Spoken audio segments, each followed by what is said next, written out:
Peace, Chem family. Happy My Aunt Monday. Come on in. As you come in, make sure that you hit the like button on the video, hit the subscribe button on the video, okay?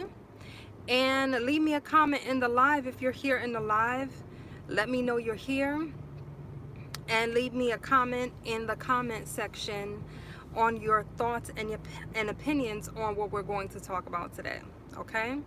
So as you can see from the thumbnail of this video, we're talking about the slap, okay? Yes, we're going to go there. We're going to talk about the slap. And there's a very good reason for why we're going to talk about this slap.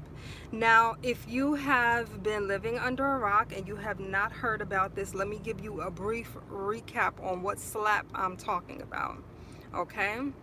So this past weekend during the Oscars, okay, Will Smith and Jada Pinkett were in the audience as Chris Rock was on stage as the host. And apparently Chris Rock made a joke, okay, where he directed it at Jada Pinkett Smith, and he said something about her being the next G.I. Jane. And Will Smith's response to this was to walk up on stage and box fire out of Chris Rock. Now, let me tell you why this is the case, why this happened, before I get into why I'm discussing it today, okay? So, apparently Jada Pinkett has been having some health issues where she has an autoimmune condition that caused her to have alopecia, okay? So she is currently bald-headed, or bald. She has lost her hair, okay? And Chris Rock made a comment about her hair, the condition of her hair, by referring to her as basically starring as the next G.I. Jane, who had shaved her hair in the movie, right? And at first it looked like Will Smith, when he saw it, like he was kind of going along with it, and to me it seems like it took him a minute to catch on to the joke. But then he noticed that Jada Pinkett Smith was visibly upset about the statements that were made. She was very upset. She had kind of like turned her face up, and then she rolled her eyes, like she was very bothered by that comment. And I'm gonna tell you why Will Smith had to do what he did, at least in his mind, right? Why he had to do what he did. First of all, we know that for the past couple of months, Will and Jada have been the topic of discussion surrounding things that have happened in their marriage for the past few years, regarding Jada Pinkett Smith cheating and their so-called entanglement and all of these other things. So his wife and essentially him and his family have been the butt of many jokes over the past few years. And when something like this is done in such a public manner, you have to think about in what way could Will Smith have responded to this situation that would have made a very clear statement to everyone watching that I will not tolerate disrespect towards my wife or myself. Think about the ways in which he could have done that. There are very few, because if any, to be honest with you, if any, because if he had gone up on the stage to even talk to Chris Rock, he would have gotten a similar response that he gave him even after the slap. When he got slapped, he said, really? Seriously? Over a G.I. Jane joke? Which is almost a way of minimizing what that meant to him, right? And it's very likely that if Will Smith had rolled up on him and gave him a talking to, he would have gotten shunned, or he would have gotten dismissed. You understand? There were very few ways in which he as a man could have made a very clear statement, not just to Chris Rock, but to the entire public watching this situation, that I will never tolerate disrespect towards my wife or myself. Okay. So now that I've gotten that out of the way and you understand the background and what happened during that situation, let me explain to you why I'm talking about it.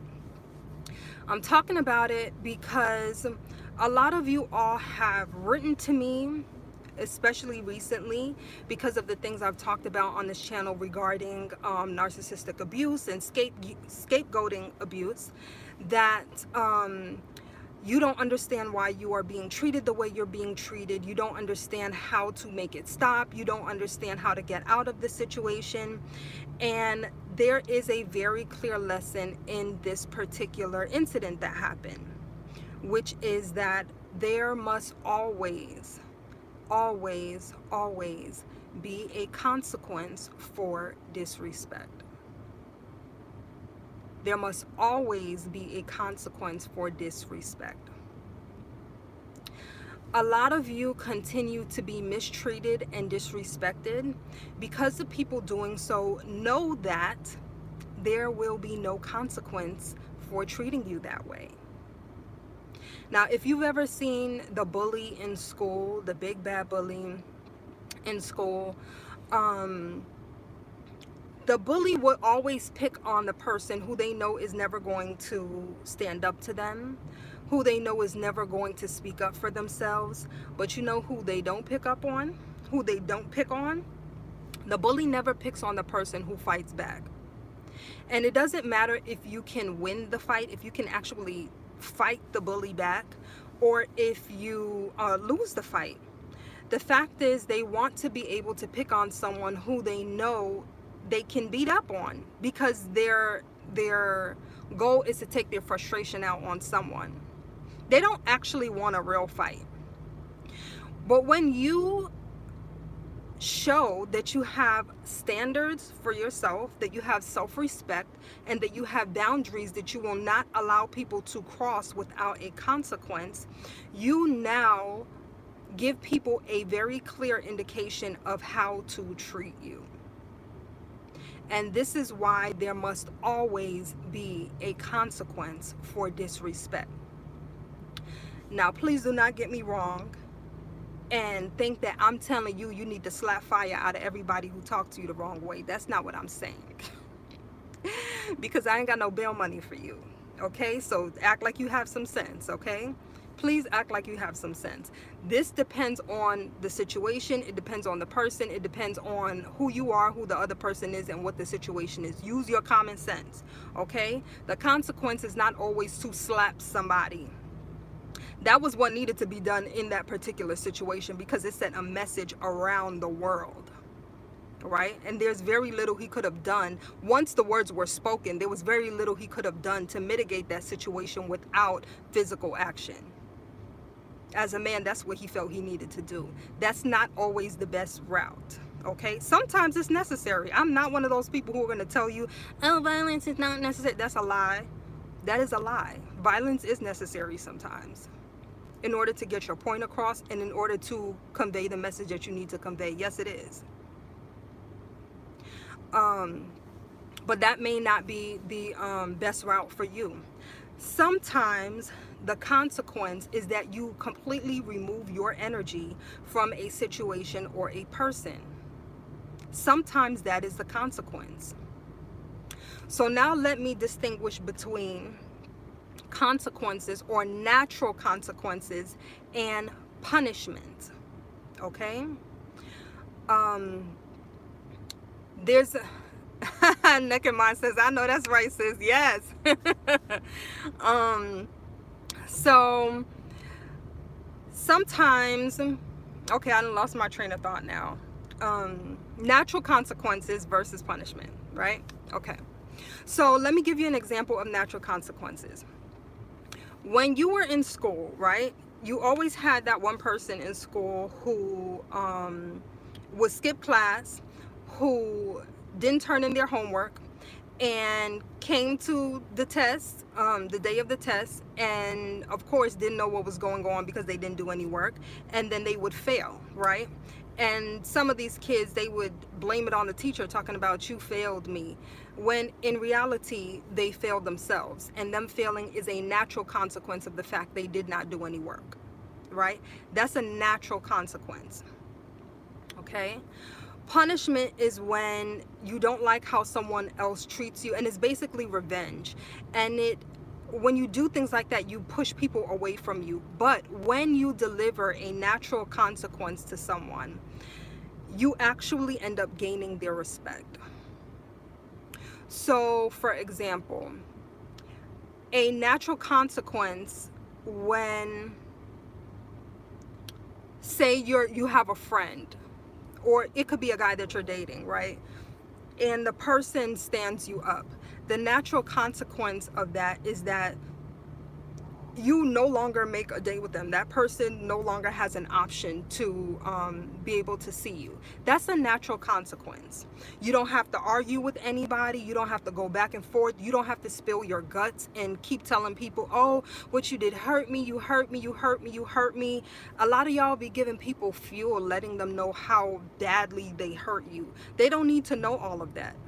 All they need to know is, I did this, and because I did this, this was this person's response. They know why you're responding that way. They know very well why. If somebody stands you up and you stop answering their calls after that, they know you stop answering their calls because they stood you up, and they also know not to play that with you again. Those are natural consequences. And that's what some of you all need to learn how to put into place in order to establish your standards, right? And in order to establish your boundaries. Your boundaries never have to be verbally communicated to anyone. Your boundaries are established in the way that you uphold your own standards for yourself. Okay? Let me say that again. Your boundaries are established by the way you uphold your own standards for yourself. So if you have a standard that you are valuable, right? That you are valuable, that you are worthwhile, that your time is valuable. When someone wastes your time by making a date with you or an appointment with you and they don't show up, that person now, a natural consequence of that is that they don't have the opportunity to meet with you again. They don't get that opportunity again because you're not giving that person a second chance to disrespect you. Do you understand? So I wanted to make that clear to a lot of you all, because some of what you're doing in response to disrespect is that you're whining.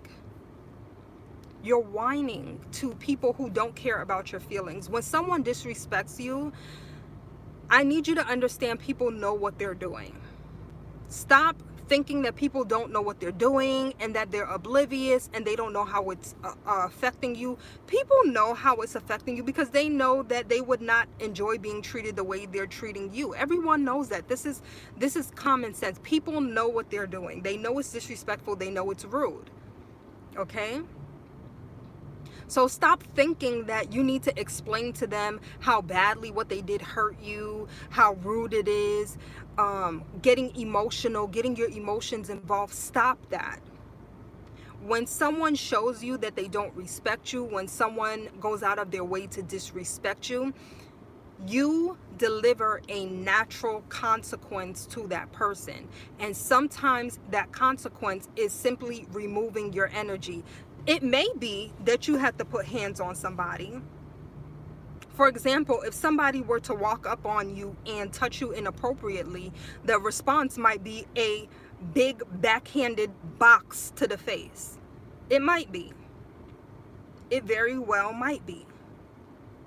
Because it would be a very clear indication, not only to that person, but whoever is watching, that that behavior is inappropriate. Now, you can't roll up on everybody and box people, okay?